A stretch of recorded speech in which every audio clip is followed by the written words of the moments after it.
அடுத்தபடியாக கலிமா என்ற தலைப்பில் முகமது ஃபாசில், முகமது இக்ராம் 2 பேரும் வாங்க.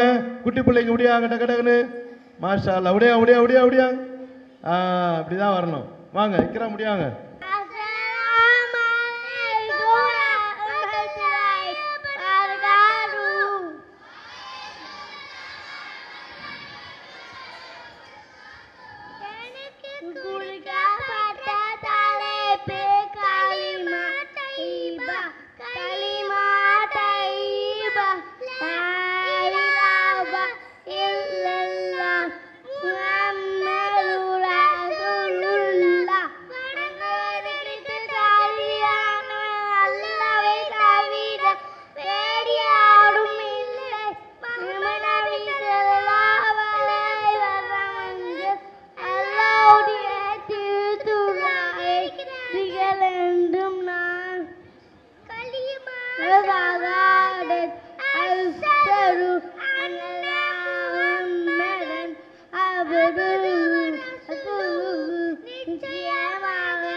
மாஷா அல்லாஹ் மாஷா அல்லாஹ் மாஷா அல்லாஹ்.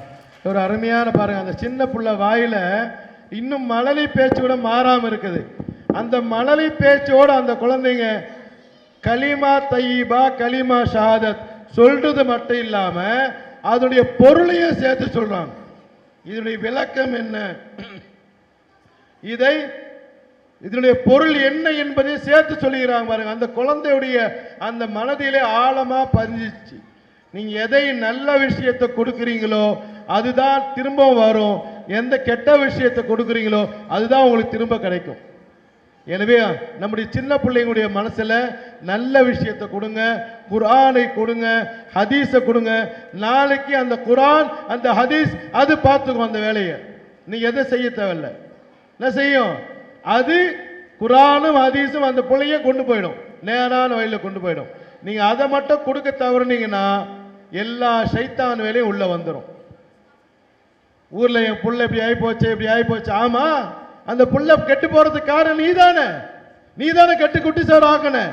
சின்ன பிள்ளையிலேயே சீரியல போட்டு விட்டு பாட்டை போட்டு விட்டு டான்ஸ் போடு அதை போடு சொன்னீங்களா இல்லையா? என்னென்ன பாட்டுங்க, சின்ன சின்ன பிள்ளைங்களாம் பாட்டு உட்காந்துக்குதுங்க. டிவியை போட்டா அதுதான். அன்பானவர்களே, அவர்கள் பாட்டு பாட வேண்டுமா இல்லை குர்ஆன் ஓத வேண்டுமா என்ற முடிவு உங்கள் கையிலே ஒப்படைத்து விடுகிறேன். அல்ஹம்துலில்லாஹ்.